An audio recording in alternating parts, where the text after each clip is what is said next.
You know, in the world of emergency surgery, some techniques are just legendary. They're so fundamental they become part of the very fabric of the OR. Today, we're going to dive into one of them, the Omental Patch.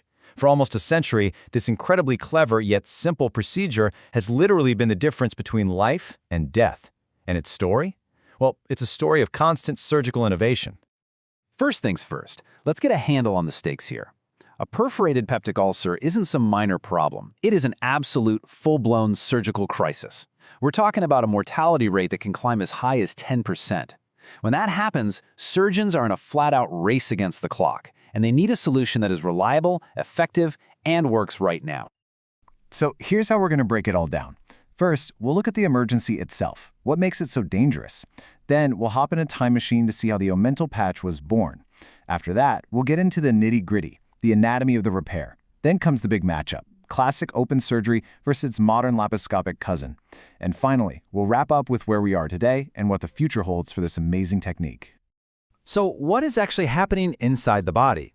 Well, a perforated ulcer is basically a hole that is burned right through the wall of the stomach or the duodenum.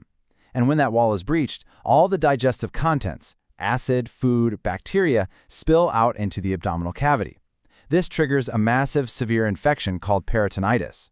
It is a true, life-threatening emergency that requires immediate intervention. And the cause really comes down to a battle that the body has lost. You've got these aggressive factors on one side, things like stomach acid, H. pylori bacteria, or even common painkillers like NSAIDs. They're constantly attacking the gut's protective lining. Usually, that lining can defend itself, but when it gets overwhelmed, it erodes, and eventually a hole forms, setting off that whole life-threatening cascade. Okay, so you've got this dire situation, a hole, leaking toxic stuff into the abdomen. Surgeons needed a solid, reliable way to just plug it. And this brings us to the absolutely elegant and kind of surprisingly simple solution that totally changed the game, the Omental Patch. Let's take a look at how this brilliant idea came to be. And this concept, it has quite a history. It all started back in 1929, when a surgeon named Selin Jones first described using a piece of this abdominal tissue to patch the hole. Then, in 1937, Dr. Roscoe Graham came along and refined the technique, popularizing it and creating the modern standard that still bears his name today. The next giant leap forward, though, didn't happen until the 1990s, when surgeons figured out how to do this whole thing laparoscopically. So how does this actually work? I mean, what makes this one specific piece of tissue so uniquely perfect for this job? Well, the magic is all in the omentum itself. So what is this stuff? You can pretty much think of the omentum as the body's own biological, all-in-one bandage.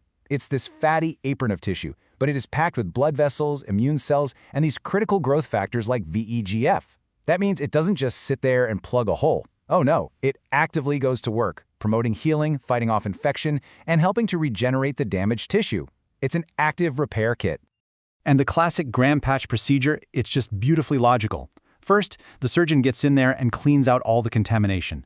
Next, they place several stitches across the hole, but, and this is key, they don't tie them off just yet.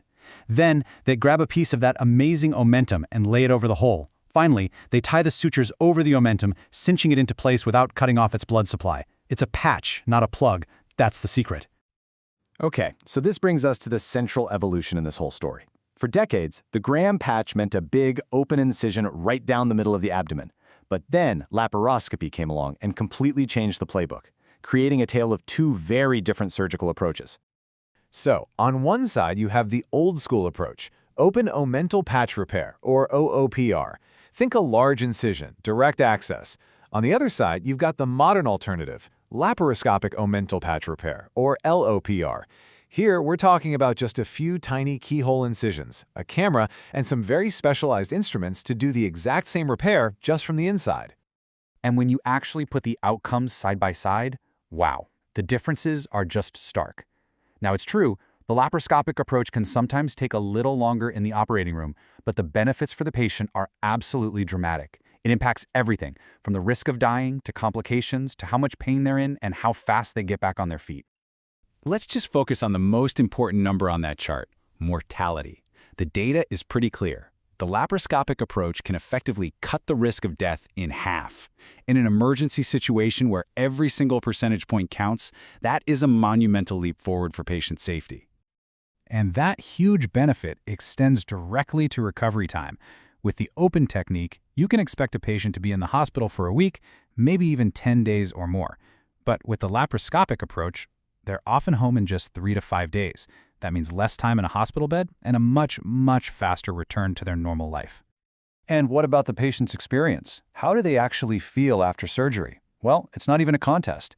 The minimally invasive nature of LOPR means way less pain. We're talking pain scores that are less than half of what a patient goes through after that big open incision. For the person recovering, that is a huge, huge deal. So it's pretty clear the laparoscopic approach is the new gold standard, whenever it's possible. But, and there's always a but, success isn't 100% guaranteed. So let's look at the other factors that really influence how well a patient does and what the future might hold for this incredible procedure.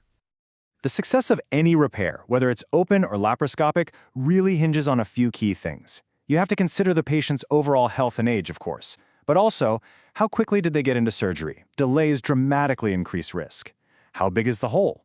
Anything over about 25 millimeters gets tricky. And critically, how experienced is the surgeon, especially with the more technically demanding laparoscopic technique? All of these play a massive role. And, for all its success, there's still things we're learning. A lot of the data we have is from looking back at past cases. What the surgical community really needs are more large-scale randomized controlled trials, the gold standard of research, to definitively compare these techniques. And we also need more data on long-term questions, like how often do these ulcers come back years later? Which leaves us with a really fascinating question for the future. As we continue to perfect these minimally invasive techniques, is the next great leap just getting even better at what we already do, or will it come from a totally new direction? I'm talking about things like advanced bioengineered patches that could one day replace the omentum and take healing to a whole new level. The next chapter in this amazing surgical story, well, it's still being written.